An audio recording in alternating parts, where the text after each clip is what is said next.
Hola, buenos días, soy Joanny Sánchez y estoy aquí en La Habana, en un edificio modelo yugoslavo de la época del subsidio soviético, abriendo una a una las persianas de esta ventana 14 para asomarme junto a ustedes a los temas y las noticias más importantes de este miércoles 19 de junio de 2019 en Cuba. Hoy comenzaré por el reordenamiento del transporte público en La Habana. ¿Qué ha pasado con la movilidad en esta ciudad en los últimos meses?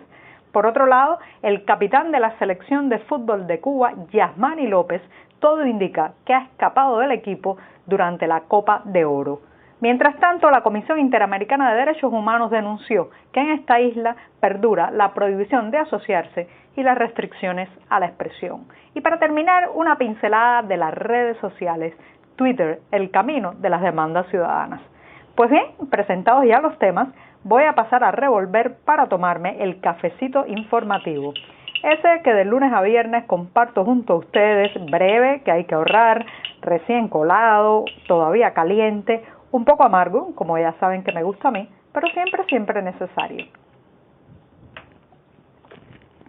Después de este primer sorbito del día que me da muchas energías para seguir, les recuerdo que pueden ampliar todas estas noticias y estos temas en las páginas del diario digital 14 y medio que hacemos desde aquí, desde dentro de Cuba. Para los internautas que se conectan desde los servidores nacionales, recuerden usar proxies anónimos o VPN para saltarse la censura contra nuestro sitio.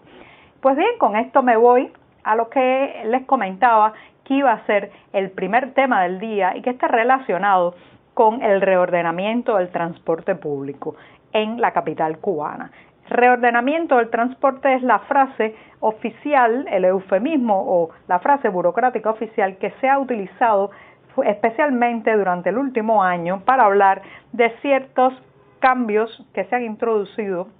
en el transporte de la capital cubana. Son cambios que afectan o han tocado no solamente al transporte público estatal subvencionado, de los ómnibus y las rutas, sino también que han terminado por incidir de manera bastante negativa en la transportación privada, esa que llamamos los almendrones,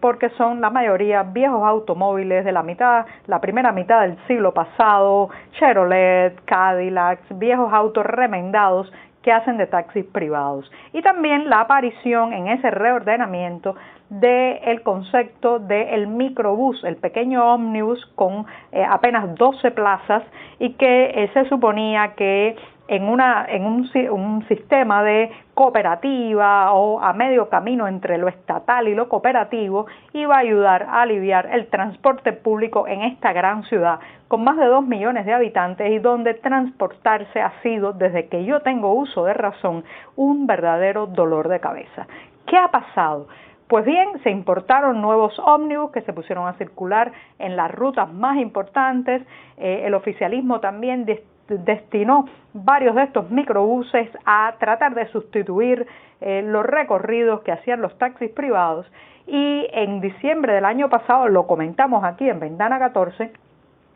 los transportistas por cuenta propia decidieron hacer alrededor del día 7 de diciembre una especie de huelga de brazos caídos para denunciar los cambios en la manera en que podían ejercer su ocupación, cambios que iban desde prohibirle pasar por determinadas calles, obligarlos a ir a piqueras o puntos de reunión de gestión estatal,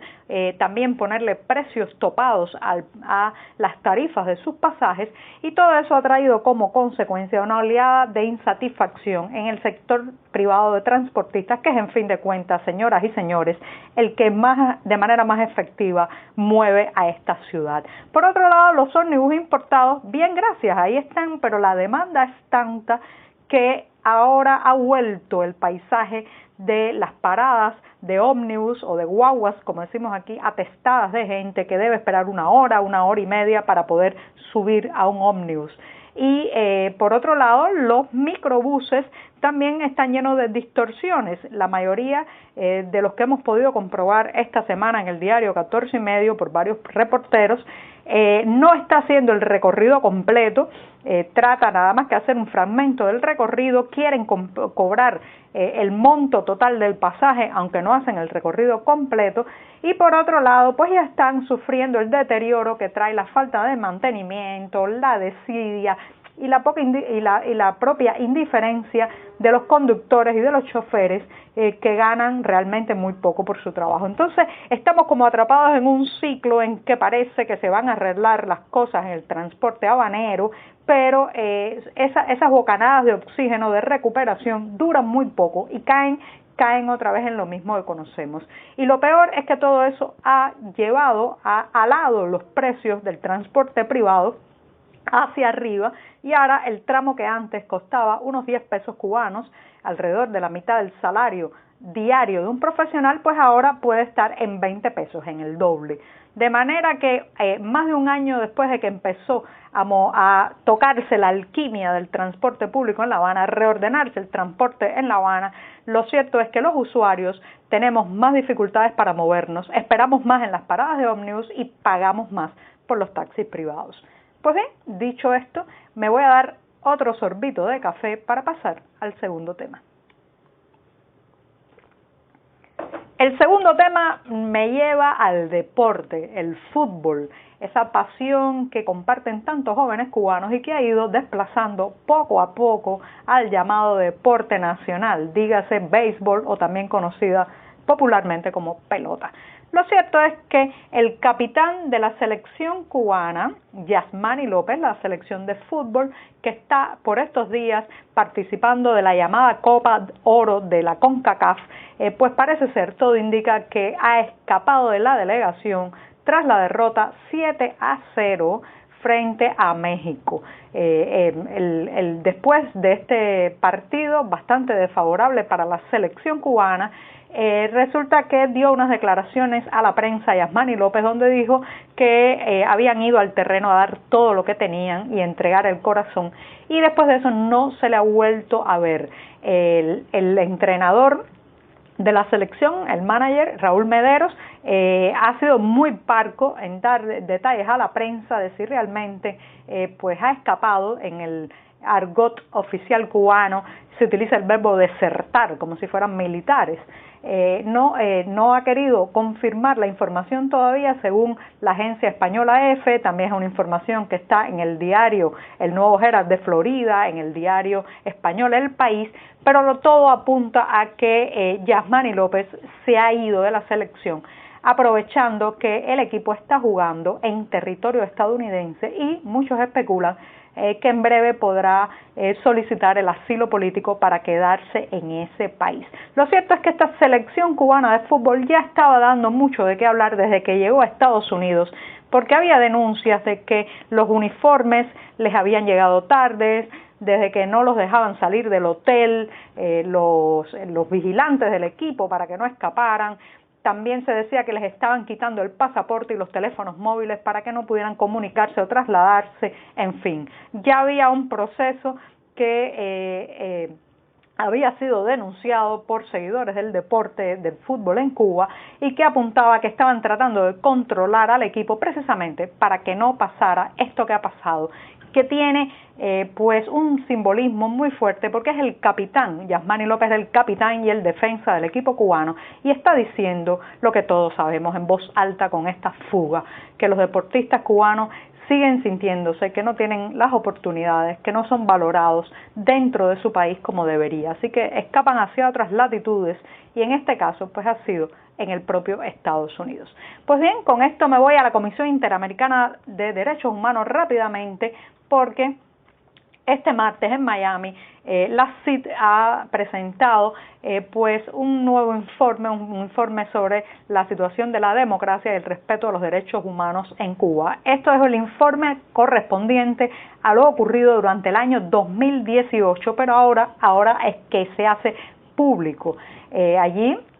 Antonia Urrejola, relatora de Cuba en la CID, ha informado que persisten las mismas demandas que ha hecho este organismo durante años, un organismo que pertenece a la Organización de Estados Americanos, OEA, que como saben no goza para nada del favor de la Plaza de la Revolución de La Habana. Por lo tanto, este informe probablemente caiga en oídos sordos dentro del oficialismo cubano. Lo cierto es que la relatora ha puntualizado que se siguen violando los derechos humanos y que sobre todo las voces contrarias a el oficialismo terminan siendo suprimidas, especialmente por la presencia de un partido único que, como saben, es una situación que refrenda la nueva Constitución ratificada en febrero pasado. Sobre todo perdura la prohibición de asociarse con fines políticos y las restricciones a la libertad de expresión. Y con esto de libertad de expresión me voy a la última pincelada del día antes de despedirme, que tiene que ver con Twitter.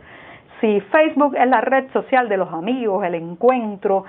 también la familia para los cubanos, sobre todo para una nación con tanta emigración, una nación que ya no está contenida en una isla, pues Twitter se está convirtiendo en el camino de la demanda cívica, en ese espacio donde cientos, miles de cubanos están reclamando desde mejores suministros, mayor atención al cliente, hasta cambios en el sistema. Así que si usted es uno de esos que me escucha y quiere incidir en su realidad y bueno, pues no ha podido hacerlo desde el Parlamento, no ha podido hacerlo desde ningún otro espacio, porque ya sabemos lo que ocurre con la participación ciudadana en este país, pues en Twitter quizás pueda empezar a ensayar al menos el altavoz virtual del civismo. Y con esto me despido esta mañana.